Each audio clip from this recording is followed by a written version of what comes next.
সবাইকে অনেক অনেক শুভেচ্ছা জানাচ্ছি শিক্ষার্থীরা। আশা করি তোমরা সবাই অনেক ভালো আছো, সুস্থ আছো। তো আজকে আমরা পড়ব সম্মিলিত গড়ে, তবে শ্রেণীকৃত তথ্যের জন্য। গত ক্লাসে আমরা অঙ্ক করেছিলাম যে সম্মিলিত গড় কীভাবে বের করতে হয়। যদি এরকম হয় ছাত্রদের সংখ্যা আলাদা, ছাত্রীদের সংখ্যা আলাদা, সেক্ষেত্রে সম্মিলিতভাবে ছাত্রছাত্রীদের কোনো একটি পরীক্ষায় প্রাপ্ত গড় নাম্বার, তাই না, সম্মিলিত গড় নাম্বারটা কীভাবে বের করতে হয় আমি দুটো অঙ্কের মাধ্যমে দেখিয়েছি। তো আজকে আমরা করব হচ্ছে শ্রেণীকৃত তথ্য যদি হয় সেই ক্ষেত্রে আমরা কিভাবে সম্মিলিত গড় বের করতে পারি। হ্যাঁ, তাহলে এখানে দেখো একটি উদাহরণ দেয়া আছে। একাদশ শ্রেণীর দুটি সেকশনের প্রথম সাময়িক পরীক্ষায় একটি বিষয়ের নম্বরের বিন্যাস দেয়া হলো। তাহলে এখানে খুব ভালো করে বোঝার বিষয় আছে যে কোনটাকে কি বোঝাচ্ছে। প্রথমত প্রশ্নটা খুব ভালো করে দেখো যে প্রাপ্ত নম্বরের বিন্যাস দেয়া হলো, আর সেকশন হচ্ছে দুটো, সেকশন এ আর সেকশন বি। তাহলে বলেছে যে প্রাপ্ত নম্বর দেয়া আছে, সেকশন দেওয়া আছে ছাত্রছাত্রীদের সংখ্যা অনুযায়ী। হ্যাঁ, তাহলে সেকশন এ আর সেকশন বি দেওয়া আছে এখানে। এটা হচ্ছে ছাত্রছাত্রীদের সংখ্যা। 25 থেকে 30 নম্বর পেয়েছে এ সেকশনে হচ্ছে 11 জন। 25 থেকে 30 নম্বর পেয়েছে বি সেকশনে আছে 10 জন। ঠিক আছে, তাহলে এই ক্ষেত্রে শ্রেণী যেটা বলছি, তাহলে যদি বলে যে সেকশন এ সেকশন বি এর সম্মিলিত গড় নির্ণয় করো, এখানে হবে প্রাপ্ত নম্বরের সেকশন এ এবং সেকশন বি এর প্রাপ্ত নম্বরের সম্মিলিত গড় নির্ণয় করো। ঠিক আছে, তাহলে প্রাপ্ত নম্বরের সম্মিলিত গড় যদি বলি, তাহলে এখানে প্রাপ্ত নম্বরের সম্মিলিত গড়, তাহলে এখানে x1 কি, x2 কি, n1 কি আর n2টা কি, আমাদের এটা আগে ভালো করে বুঝতে হবে। প্রশ্নে যদি দেখো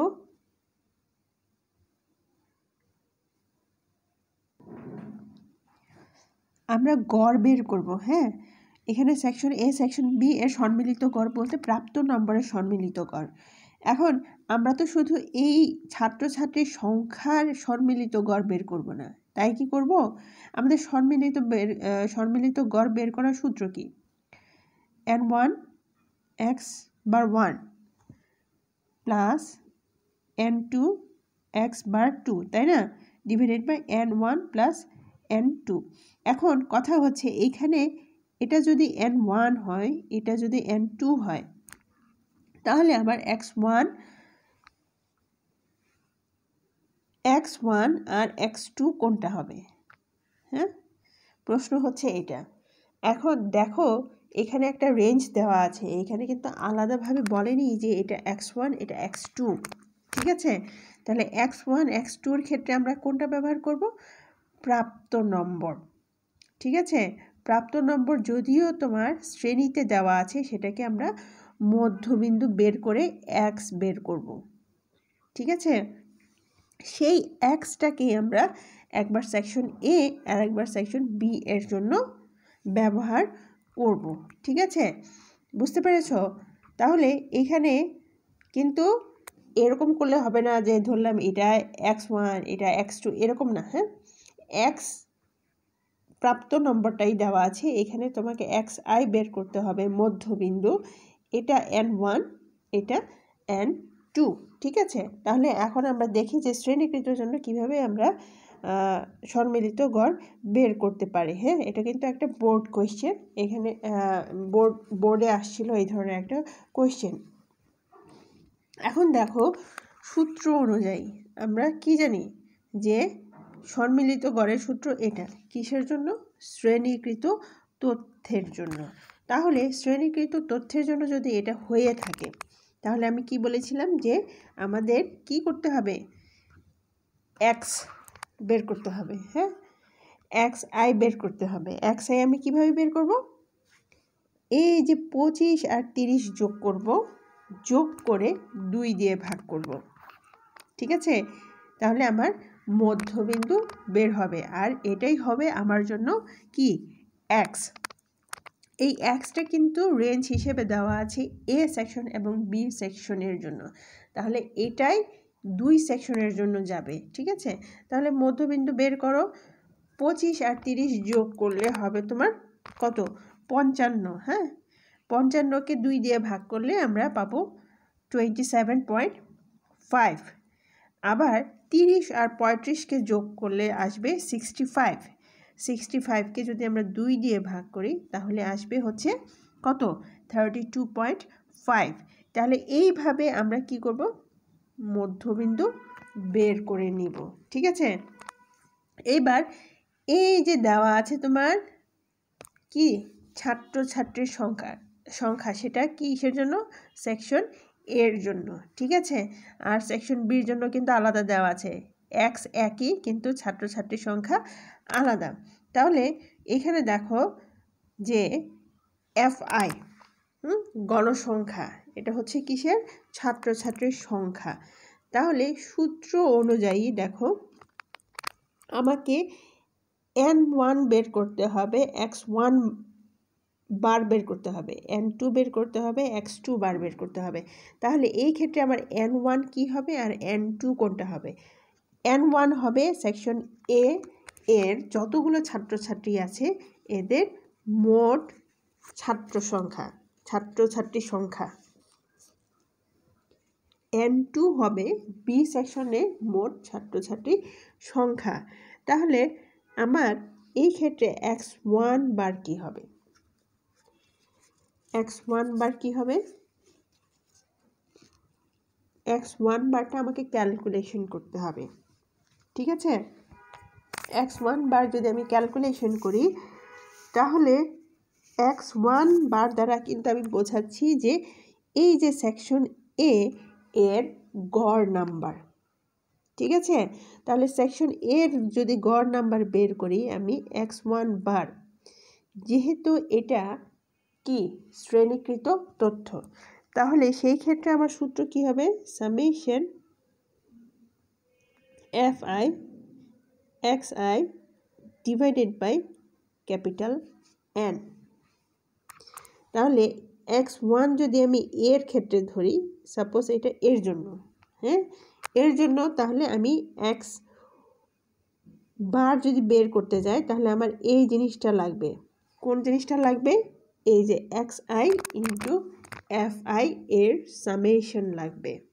ঠিক আছে, যেহেতু এই সামেশন লাগবে আমার, তাই আমি কি করলাম? xi বের করলাম। এবার xi এর সাথে fi গুণ করব, এই xi এর সাথে fi গুণ করব। ঠিক আছে, তাহলে xi এর সাথে fi গুণ করো। এই যে এখানে আমরা পেয়েছি 302.5। ঠিক আছে, সেটা কিসের ফল? fi আর xi এর গুণফল। ঠিক আছে, তাহলে এভাবে 32.5 এর সাথে 18 গুণ করে আমি এটা পেয়েছি, 37.5 এর সাথে 21 গুণ করে এটা পেয়েছি, 42.5 এর সাথে 26 গুণ করে এটা। ঠিক আছে, এইভাবে আমরা এই জিনিসগুলো পেয়েছি। কি পেয়েছি? fi xi। এখন এগুলো তো আমি পেলাম, এটা আমি কেন বের করেছি? এই যে x বার বের করার জন্য, তাই না? তাহলে এটার আমার সামেশন লাগবে না? কিসের সামেশন লাগবে? fi xi এর সামেশনটা লাগবে। তাহলে fi xi এর সামেশনটা আমরা বের করি। সামেশন বলতে সব যোগফল, তাই না? তাহলে FI XI আমি বের করেছি, এটার সবগুলো যোগ করব, একটা একটা করে সবগুলো যোগ করব, ঠিক আছে? উপর থেকে নিচ যা আছে সবগুলো যোগ করে এখানে লিখব, ঠিক আছে? এটাই হচ্ছে সামেশন। তাহলে সামেশন FI XI পেয়েছি।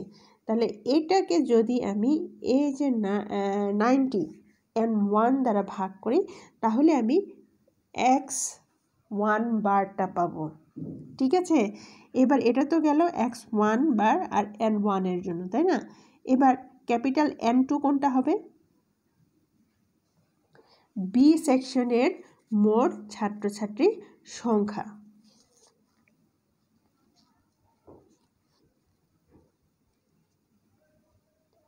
এখন আমরা এরটা শেষ করলাম, আমরা বিতে যাব। বি এর জন্য কি বের করেছি আমরা? এক্স বের করেছি, তাই না? বি এর জন্য আমরা এক্স বের করেছি। বি এর জন্য এফ দেয়া আছে। এক্স বের করার পর বি এর জন্য এফ দেওয়া আছে, হ্যাঁ, ছাত্রছাত্রীর সংখ্যা দেওয়া আছে। সেটা কি বের করলাম? টোটাল বের করলাম। আর এই টোটালটাই কি? N2, ঠিক আছে? Capital N2। তারপর আমরা কি করব? XI FI গুণ করব, ঠিক আছে? XI FI গুণ করব। তাহলে XI FI আমরা গুণ করলাম।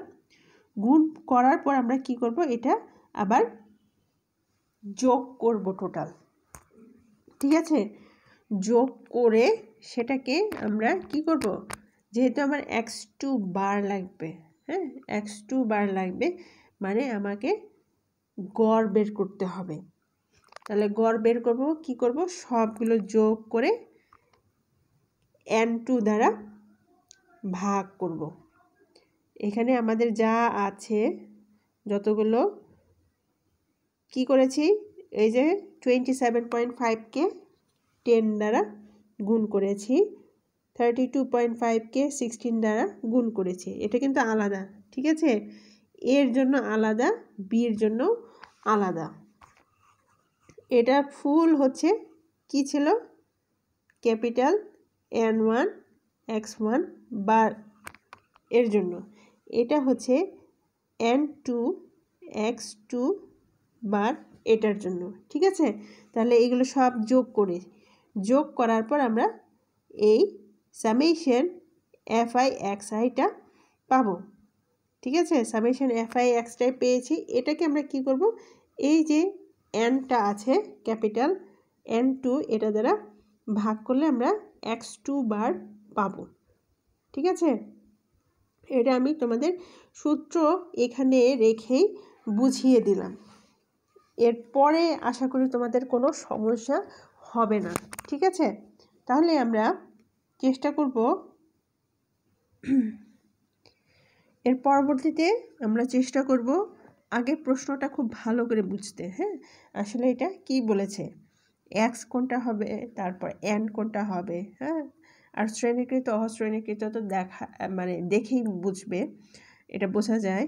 তাহলে আমরা অঙ্কে আসি। তাহলে আমরা কি বলবো? সামেশন আমরা এক্স এ বার বের করেছি, হ্যাঁ, আর এক্স বি বার বের করেছি। তারপর এটার মানগুলো আমরা কি করব? এই যে এই সূত্রে বসিয়ে দেব। তাহলে এক্স এর ক্ষেত্রে কি হয়েছে? এ সেকশনে যে জিনিসটা পেয়েছি সেটাকেই আমরা এখানে আমরা এর জন্য নিয়ে আসছি, হ্যাঁ? তাহলে টোটাল এই যে সামেশন FI XIকে আমরা কি করেছি? N1 ক্যাপিটাল N1 দ্বারা ভাগ করেছি। তারপর আমার কত আসছে? 38.28। আবার বির ক্ষেত্রে দেখো আমার আসছে 38.09, ঠিক আছে? তাহলে 38.09। এখন এই মানগুলো বসাও। দেখো এখানে N1 কি ছিল? এর জন্য সেকশন এতে টোটাল যে স্টুডেন্ট ছিল তার সংখ্যা ছিল 90, ঠিক আছে? আর তাদের গড় নম্বর হচ্ছে 38.28। আবার বি সেকশনে ছিল টোটাল 85 স্টুডেন্টস, আর তাদের গড় হচ্ছে 38.09। ঠিক আছে, তাহলে এই হচ্ছে আমাদের সামেশন FI, এ হচ্ছে আমাদের এই যে এই মান N1 X1 বারের মান। ঠিক আছে, তাহলে নিচে আসবে কি টোটাল স্টুডেন্ট, তাই না? তাহলে আমি টোটাল নাম্বার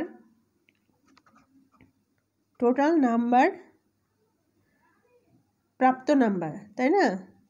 টোটাল হচ্ছে প্রাপ্ত number divided by number of students. হ্যাঁ, টোটাল নাম্বার অফ স্টুডেন্টস আসবে, তাই না?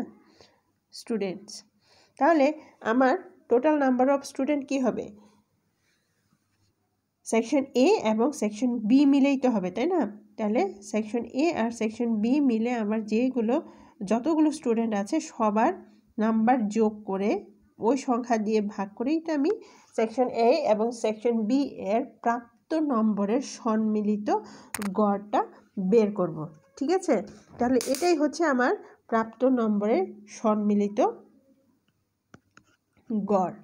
তাহলে আশা করি বুঝতে পেরেছো তোমরা যে কিভাবে করতে হবে। প্রথমে কি বলেছি? প্রথমে বুঝতে হবে যে এটা কি ধরনের তথ্য, এটা কি শ্রেণীকৃত নাকি অশ্রেণীকৃত তথ্য, তাই না? তাহলে শ্রেণীকৃতর জন্য আলাদা সূত্র, আবার অশ্রেণীকৃতর জন্য আলাদা সূত্র। শ্রেণীকৃতর জন্য তো আমরা সরাসরি কি করতে পারি, summation xi divided by n, তাই না? কিন্তু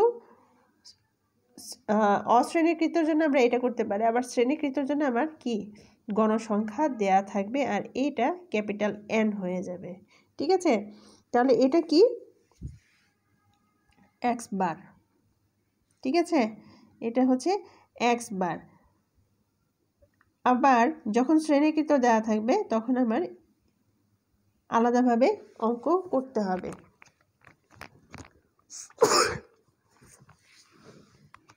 অঙ্ক করার সময় এই জিনিসগুলো খুব ভালো করে খেয়াল করবে। এখানে মূলত এই জিনিসটাই তোমাকে বুঝতে হবে যে আগে গাণিতিক গড় বের করতে হবে এবং সেটা দুভাবে, একটা শ্রেণীকৃত আর একটা অশ্রেণীকৃত। ঠিক আছে, এর পরবর্তীতে আমরা এখন তো সম্মিলিত গড় করলাম, এর পরবর্তীতে আমরা বোর্ড কোশ্চেন নিয়ে আলোচনা করব, যেটা তোমাদের আমি হোমওয়ার্ক দিয়েছি। ঠিক আছে, যে বোর্ডে কি ধরনের প্রশ্ন আসে। আমি কয়েকটা প্রশ্ন নিয়ে আলোচনা করব, একদম ক খ গ ঘ এই 4টা প্রশ্ন নিয়েই আলোচনা করব। ঠিক আছে, চেষ্টা করব তোমাদের সবগুলো সিকোয়েন্স অনুযায়ী বুঝিয়ে দিতে। ঠিক আছে, তার আগে যদি তোমরা শেষ করতে পারো তোমাদের হোমওয়ার্ক যেটা দেওয়া আছে তাহলে তো খুবই ভালো, তাহলে আরও ভালো করে বুঝতে পারবে। প্রায় একই ধরনের কিন্তু প্রশ্ন আসে তোমার গাণিতিক গড়, তারপর মধ্যমা এবং প্রচুরক, এগুলোই বের করতে আসে, সেটা শ্রেণীকৃত এবং অশ্রেণীকৃত তথ্যের জন্য হতে পারে। এই জন্য তোমরা আগে হোমওয়ার্কটা শেষ করে ফেলো, তারপর আমি যখন বুঝিয়ে দিব তখন তোমাদের বুঝতে খুবই সুবিধা হবে এবং সহজ হবে। ঠিক আছে, তাহলে নেক্সট ক্লাসে আমরা বোর্ড কোশ্চেন নিয়ে আলোচনা করব। সেই পর্যন্ত তোমরা সবাই ভালো থাকো, সুস্থ থাকো এবং যে হোমওয়ার্কটা দেওয়া হয়েছে সেটা ঠিকভাবে করো। হোমওয়ার্ক করতে গেলে তোমরা বুঝতে পারবে যে বোর্ডের কোশ্চেন কীরকম আসে আর কিভাবে অ্যান্সার করতে হয়। অনুধাবন খুব ভালো করে খেয়াল করে লিখবে, হ্যাঁ, যে কিভাবে ব্যাখ্যাটা দিতে হয়। ঠিক আছে, আমি আবারও বুঝিয়ে দিব, সমস্যা নেই। তাহলে নেক্সট ক্লাসে তোমাদের সাথে দেখা হবে। সেই পর্যন্ত তোমরা সবাই অনেক ভালো থাকো, সুস্থ থাকো। সবাইকে অনেক অনেক ধন্যবাদ।